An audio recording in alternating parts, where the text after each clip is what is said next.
That investigation is now complete.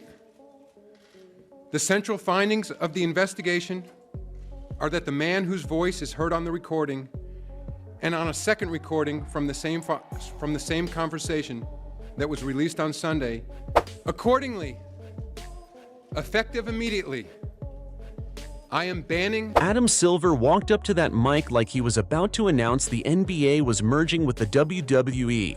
And then, boom, just 5 words. Effective immediately, I am banning. No context, no stutters, just straight up fire. And who did he nuke from the league? Not some bench warmer or practice squad hopeful. Nope. It was Brittney Griner, the face of women's basketball, banned for life.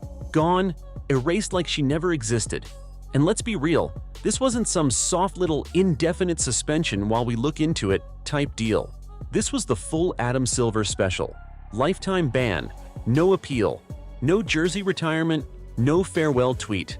Just poof.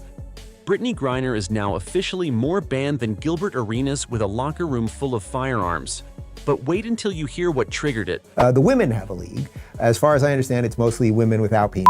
Well, it's actually a little unclear because this Brittney Griner, a lot of people think she's a dude. Brittney Griner is a black basketball player who some people think is a man. I don't know. This wasn't about one incident. This was about years of whispers, skipped protocols, and a scandal so big it could have taken down a Netflix executive. And yeah, it all exploded thanks to a leaked audio recording that sounded like it came straight out of an episode of Law & Order, WNBA Unit. In the clip, a voice-matching Griners was allegedly heard discussing how to influence referees and shift match momentum. Not metaphorically, literally, like, here's what to say and when to say it so they call it our way. That's not trash talk. That's chess-level manipulation. If Tim Donaghy had a sister in the league, this is what it would sound like. And here's the kicker. This wasn't some random leak dropped on Reddit at 2 a.m. The WNBA had already been investigating.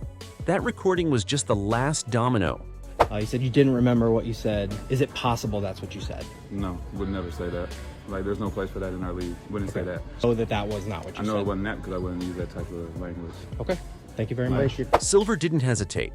He swung the hammer like he was Thor. Now here's where it gets even wilder. Griner wasn't just any player. She was the player.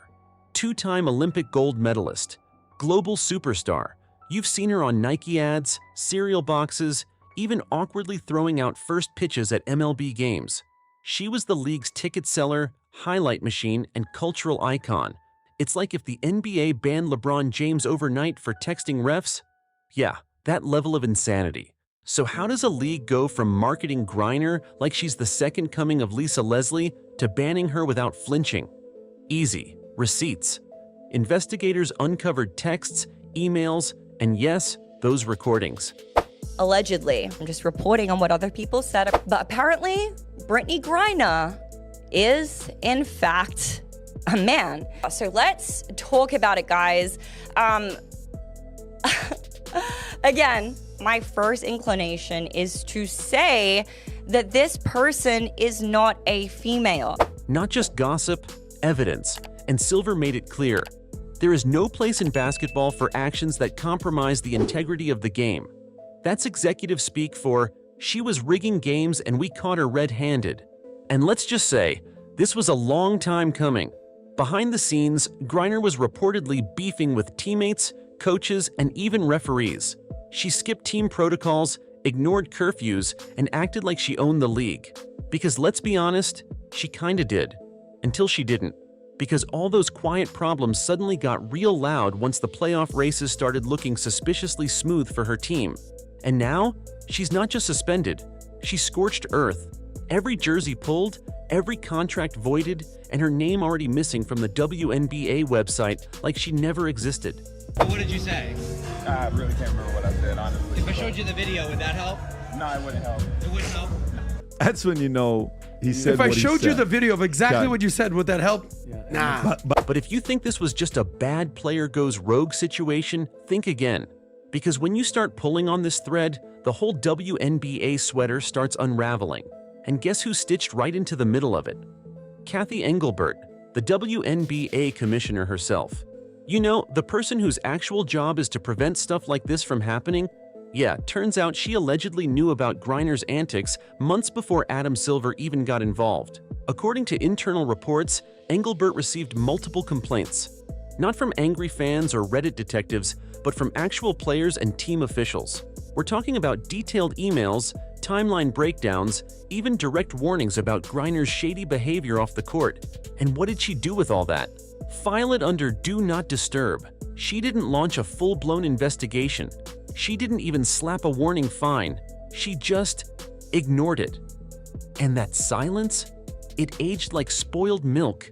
Because once the leaked audio hit the public, Adam Silver had no choice. Not only was Griner in the spotlight, but Engelbert was now looking like the substitute teacher who let the class light the lab table on fire. The league scrambled. A new disciplinary team got involved, from the NBA side. That's how bad it got. Silver literally had to cross league lines to clean up her mess.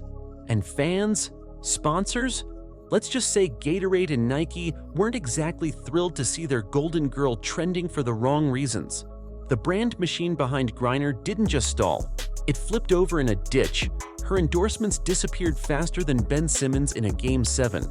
And while Silver did the banning, the WNBA's silence helped build this entire disaster. Now let's talk about who really blew the lid off this mess. Enter Caitlin Clark and Sophie Cunningham, two players who weren't interested in keeping secrets. These weren't third-string rookies trying to make noise. Clark is the future of the league, and Cunningham has been in enough battles to know when something stinks. They both reportedly testified during closed-door interviews with investigators. And get this, they didn't just share feelings or suspicions. They came with timelines, examples, and yes, tapes, audio clips, game breakdowns. Specific moments where refs made calls that made zero sense, unless someone had whispered in their ear during pre-game warm-ups. In one tape, Griner allegedly discussed pressure points with a ref. Not player pressure, officiating pressure. Like, make sure to call this if she drives left kind of pressure. That's not influence, that's interference. That's fixing. And once the league heard that, game over. Silver's hands were tied. He couldn't spin it. He couldn't downplay it. The league had a full-blown corruption scandal with receipts, and if he didn't act, it would have made Tim Donaghy look like a Boy Scout. So he took the nuclear option, ban for life. And while Clark and Cunningham didn't ask for this circus, their honesty made it impossible for the league to keep sweeping things under the hardwood. Now here's where things go from bad to courtroom drama with a flamethrower. Because the second Brittney Griner's lifetime ban went public, her team launched into full defense mode. We're talking lawyers, publicists, media blitzes, the whole nine. If you thought she was just going to take the L and ride off into retirement, think again. Griner's camp isn't just fighting back. They're calling the ban politically motivated, unjustified, and claiming she's being used as a scapegoat for a much bigger cover-up. Their claim? That the league has been spiraling for months behind the scenes, and Griner just became the distraction to keep the public from asking real questions. Her lawyers are demanding access to all internal documents, the full investigation, and even the audio recordings that supposedly led to her ban. Oh, and they're threatening to take the whole thing to court. But here's where it takes a hard left turn into chaos. Griner's team dropped a bombshell of their own. They're alleging that she was targeted not just for her influence, but because she challenged league leadership. Behind closed doors, they say she was a powerful voice in the locker room, a player who wasn't afraid to call out weak leadership or take control of situations. Some might call that being a leader. The league apparently called it being a problem. They're also claiming that players like Clark and Cunningham were pressured into testifying. That's right. The defense is now painting this whole thing as a politically loaded takedown orchestrated to silence one of the league's most visible and controversial figures. Whether that sticks in court or not remains to be seen, but it's clear this fight is far from over. And just when you thought it couldn't get any more explosive, Cue the gender identity firestorm. It really don't make a difference if you say he or she to me. Like when I'm out in public, like my teammates sometimes will get mad if somebody call me a he, but I'm just like, I don't care. Like we go sit down and get some food and they're like, sir, what do you want? I'm like, yeah, let me get the steak, medium well, thank you. I'm in TSA and I'm going through TSA and you know, the guy pats me down so I could go through. I'm cool. I didn't have people come running like, no, it's a girl.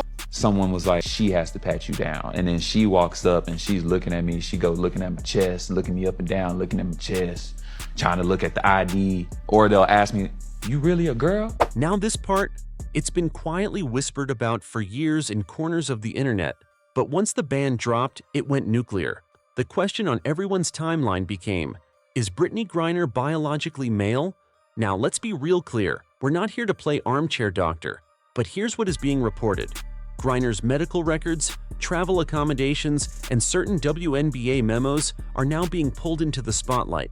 Documents that allegedly suggest the league has known about this for a while and kept it under wraps. Why? Simple. Griner was a brand. The dunking machine.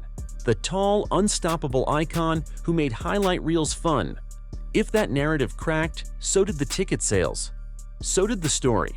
And if those allegations turn out to be real and were covered up to protect league optics, that's a legal disaster waiting to happen.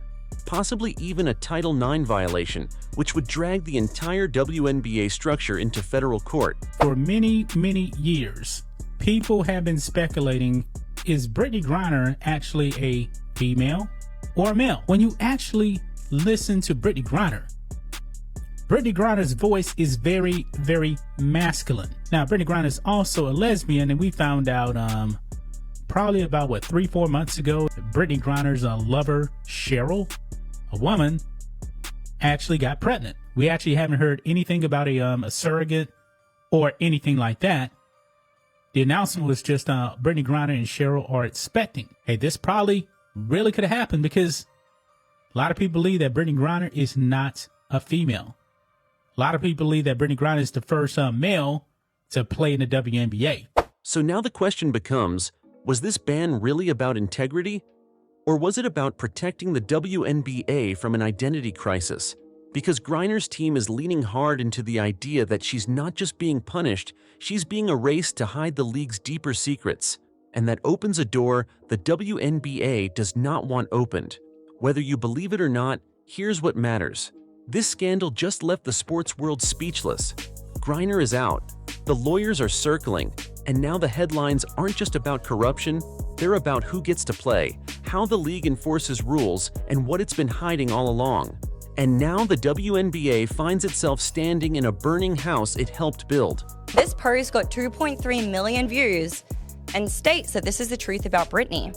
Brittney is a weird case. He's a man, yes, that much is obvious, but not in the way that you think. He's a straight cis male who was raised as a girl and given a girl's name by his parents. His mother is the insane one. She forced him to live as a female right up through high school, filled out all of his paperwork, including BC as female, and kept the charade going. He had to keep pretending in college, stay in women's teams, and now he just has to keep barely pretending to stay in the WNBA. He wears men's clothes, dates, and married a woman, has masculine features, and takes masculine roles. There was some speculation that Brittney Griner was actually put in a male prison.